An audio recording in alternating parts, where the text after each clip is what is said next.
Итак, конничева, мои любители плоских аватаров и нежных голосочков.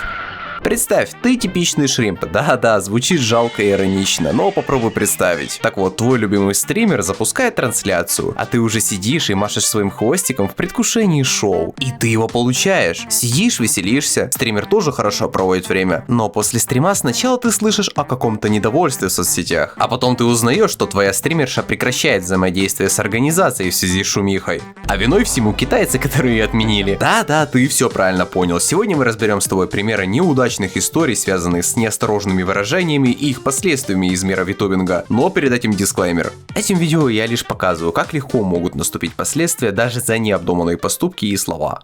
Что ж, ближе к делу. Если вы каким-то образом связаны с витубингом, то, возможно, вы слышали, а может даже видели недавний коллаб Филиан с Шерман и Смугаланы. И он прогремел. Но не из-за какого-то хайпового клипа, а потому что украинская часть аудитории начала жестко негодовать в постах на просторах Твиттера, а от Филиан отказался ее спонсор. Такое чувство от происходящего, будто это был не витуберский коллаб с няколками, а политическое шоу на Соловьев Лайв. Дичь. Но нужно понимать контекст. Итак, история начинается с камыша. 2 месяца назад, тогда она, кстати, очень хайпанула на клипах с озабоченными понями, рейдила Филиан, и у них произошел заочный контакт. Они даже договаривались о коллабе, но этому не суждено было сбыться. Возможно, из-за проблем, связанных со скандалами среди коллег. И возможно, она слишком много себе позволила. А рувитубинг — это как змеиный клубок, где за ошибки у тебя могут быть проблемы. Но о чем это я? Такого точно не может быть. У нас тут только дружба, пони и люди, которые сначала сдвигают кого-то с озвучки, а потом, когда сами вылетают, начинают тряску. Или потому что просто камыш не знает английский. И знаете что? Слава богу, этот коллаб не случился, позже поймете почему. Интеграция с русскоязычным комьюнити набирала обороты, регулярные рейды и попытки договориться о коллабе. И тут в нашу историю вступает Кристина Шерман. Из всех, кто хотел попасть на стрим к Филиан, это получилось только у нее. И вот состоялся легендарный коллаб. И на первый взгляд все прошло гладко. Но, как вы уже знаете, спустя время в Твиттере разгорелся скандал из-за того, что Филиан заколлабилась с русскими. Тут можно сказать сразу, что очевидно предвзятость в этих постах, но нужно понимать, что сейчас происходит в мире и что сложно обвинять людей в их эмоциях. А спустя где-то месяц эта шумиха не успела утихнуть, как компания Vplay расторгает контракт с Филиан на спонсирование ее премии VTuber Awards. Решение компании можно посчитать спорным, если не знать контекста, но очевидно, что любая украинская компания, тем более при такой шумихе, скорее всего так бы поступила. Мне сложнее сказать, какая бы компания не поступила бы так же. Да и в посте компания выразила уважение сотрудничеству с VTuber Awards, хотя после такой шумихи очевидно, что это стало проблемой для всех. Но в этой истории есть одна большая ошибка, а точнее неуместная шуточка. Гейде можно вспомнить словом Гойда. Филиан, say Гойда. Why? Whoa! My chat told me that was political. No, it's not. Oh. It's not. It's just hooray. It's like, It's like, let's go. Да, вы все правильно поняли. Этот момент я считаю, если не неуместным, то очень плохой шуткой. Так, подожди, если ты сейчас поставишь видео на паузу и решишь мне написать: Гойда никогда не была политической шуткой. Над этой херней с нуля угорали как над трэшем. Это все равно, что на мембейст обижаться. Не более чем признак недалекого ума. Тогда и Сюрикен — это чисто рофл и символ солнца, а деды с нуля угорали как над трэшем. А Илон Маск был просто слишком рад и как настоящий базовичок выразил свой респект. Поэтому нужно понимать контекст. Если до этого Гойда использовалась для обозначения призыва к действию, то после 22 года, когда эта фраза прозвучала из уст Быкова буквально на политическом митинге, это уже политическая шутка. Пускай ее кто-то использует как иронию. Да-да, на клипе она сказала, что это не политика. Конечно. Ребятки, стоит понимать, что сейчас интернет и мир в целом немного другой. И даже если для вас это какие-то ироничные смехуёчки, то для более широкой иностранной аудитории на чужом стриме это, возможно, чувствительная тема, которая может вызвать недопонимание. Это даже не то же самое, что что-то подобное выдавать у себя в пространстве, где в целом вы понимаете, какая аудитория вас смотрит. Вы в первую очередь стример, медийная персона, и у вас есть, очевидно, обязанность следить за своими словами, или за вас это сделает кто-то другой. Я и сам считаю себя своего рода медийной персоной, и если придерживаюсь оторванного взгляда на такие темы, то стараюсь не упоминать или не поддерживать такие шутеечки. Апдейт. Итак, представьте, что нужно сделать делать после этой ситуации? Наверное, как это принято в интернете, можно извиниться, отсидеться, отмолчаться, ну или поделиться своими мыслями у себя на поляне. Но что мы получили? Просто вдумайтесь. Кристина Шерман, проявляя невиданный доселе уровень интеллекта, пошла на интервью к чуваку на Соловьев Лайв. Просто имаджинируйте, ее просили одуматься ее же аудитории о том, что это буквально политическое шоу, и что даже участие в нем очень сомнительная идея. Блять, в поисках отмазки! Но опять же, я не хочу никакой политоты на этом коллабе. Вот. Я говорю, максимум, что мы можем затронуть, это вот ситуацию с Виплей. ДВ, а почему должно быть стрёмно? Объясните, я не шарю. Мне сказали, что да, это типа супер политизированный канал, но мы не будем общаться о политике. Без рофла. Я реально не шарю. Кто такой Жора? Кто такой Соловьев? Что там происходит? Я не знаю.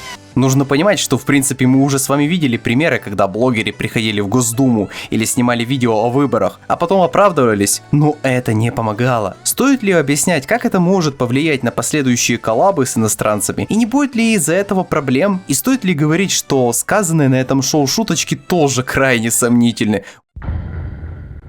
Вот это смешно. А ты же еще ведь актер озвучки. Да. А что ты озвучиваешь? Озвучиваю фильмы, игры, в том числе инициатив президента России даже. Прости, пожалуйста, есть ютуберша, которая работает в Министерстве обороны. Ее никнейм Камыш. С никнеймом Камыш? Это звучит как какая-то новая установка ракет. Виплей, будучи проукраинскими достаточно ребятами... Так это же, подожди, Виплей это же украинская организация. Я про это и говорю. Виплей, будучи проукраинскими... Отмазка готовится! Шкала прогресса 91%, почти нашел отмазку. Возможно, вы не поняли, что в этом отрывке не так, но скажу проще. Она пыталась увильнуть, заменяя статус Виплей с украинской компании на проукраинскую. Я не хочу сильно углубляться в политику, но если коротко. Украинская и проукраинская – это разные понятия. Проукраинской компании может быть и иностранная, и ей ничего не будет, кроме возможных ограничений или публичных осуждений. Украинскую компанию прижмут за этот инцидент. Что ж, теперь время вернуться к Камышу. Наверное, теперь вы точно поймете, какой проблемой для коллаба было бы то, что она работает на Рособоронку. Да, это она сказала в своем видео, когда оправдывалась за связанные с ней скандалы, которые она еще и подтерла. Даже интересно почему. Но даже без этого коллаба это все равно пытались приплести. Хотя знаете, учитывая то, какую шумиху это вызвало, слава богу, что некоторые личности туда не попали. А то я не знаю, что они могли бы там выдать. О, у кого это сегодня опухшая мошонка? Кто-то вчера очень много мастурбировал. Ай-яй-яй. Себя скажу, что сначала я думал, что никто никого не хотел обидеть, но теперь это больше выглядит как какое-то фрик-шоу. Непонятно, то ли это из-за какой-то глупости, или недопонимания, или это умышленная манипуляция. А если вы думаете, что это какая-то мелочь и единичный случай, то я вас удивлю. Лет 5 назад, когда еще хвостики шримпов не отросли, а в дикой среде витубинга происходило то, что сейчас сложно себе представить, дракониха из Холлайва Кирю Коко и любительница похрумать австралийскими многоногими снеками Хаато Акаи стримили и не знали бед. Но в один прекрасный день Акаи, просматривая свою статистику, упомянула на своей трансляции зрителей из Тайваня. И чуть позже то же самое сделала дракониха. Важно отметить, что они не делали никаких призывов. Но сказать, что китайские фанаты были в ярости, было бы преуменьшением. Вообще эта тема тянет на отдельный видос, потому что китайцы дошли даже до нас и блокировали паблики, связанные с фан-сообществом Hololive. Но если коротко, то им устроили такую спам-атаку везде, аж компания отстранила этих двоих от стримов, а потом извинялась. И даже этого им было мало. Они назначили рогатую виновником и драконили ее так долго, что возможно это стало причиной ее ухода из компании, когда уже все улеглось. Считаю ли я эти примеры отмены адекватными? Нет. Но на этом примере явно заметно, что порой для таких историй достаточно даже маленькой искры, чтобы разгорелось пламя. Теперь представьте, что они даже никакой политшутки не вкидывали. Это для нас с вами приколы про социальный кредит и Винни-Пуха считаются смешными и ироничными. А так, если бы что-то подобное прозвучало перед китайской аудиторией, думаю, что кто-то явно бы не получил свою посылку. Но если вы мне сейчас скажете, скажете, что это такой древний далекий момент, то слабо к нам относится, у меня есть более удачный пример. Например, ситуация связана с Нинконом. В общем, для обывателей скажу, что Нинкон это что-то типа анимешного ивента, только с витуберами, где они приходят пофлексить своими 2D-телесами, продать свой мерч и просто хорошо провести время. Но каким образом эта ситуация стала эпицентром скандала? Ну, обстоятельства немного отличаются от сегодняшней истории, но суть такая. А связано это с Сати Акурой. Она должна была принять участие в ивенте, однако 6 мая в официальной группе Нинкона написали о том, что встреча с певицей отменяется, а ее мерч продаваться не будет. А что послужило причиной для этого? Ее старые политпосты в Твиттере. Они вызвали яростное обсуждение и обвинения, после чего было принято решение отменить взаимодействие с ней. И вот все эти ситуации, неважно по мелкому или крупному поводу, неважно намеренно или случайно, и тем более неважно по каким взглядам, они всегда вызывали кучу обсуждений, недовольств и поддержки среди людей. Потому что у нас у всех разные взгляды, и тем более разное чувство юмора. И совсем не факт, что люди поймут вас правильно, даже если вы ничего плохого не имели в виду. Инфлюенсерам нужно следить за тем, что вы говорите, иначе за вас это сделает кто-нибудь другой, потому что вы являетесь медийной персоной, и к тому, что вы скажете или сделаете, приковано внимание людей и спонсоров. А что касается вбросов со стороны комментаторов, очевидно, что они это делают банально от мнимой безнаказанности, как они думают. Но сейчас и интернет совсем другой, и подобное поведение встречается с любой из сторон, и этим грешат все. И напоследок хотел бы сказать, что надеюсь, что эта ситуация не вызовет какой-то изоляции, а все сделают выводы. Однако похоже, что эта история еще даст о себе знать. А вам, зрители, спасибо за ваше внимание, и надеюсь, что вы не будете свидетелем или участником таких историй.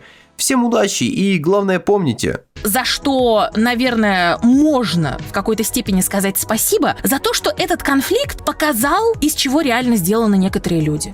Из какого говна просто они слеплены, и сколько в них насрано. Наши слоняры возьмут филиан под крыло, а Виплей возьмут пуйзащику. А, Гойда, братья! Спасибо за просмотр. Хотя... Это вы должны благодарить меня за такое, блядь, спасибо за просмотр. Это вам надо смотреть, а не мне. Чтобы вы меня смотрели.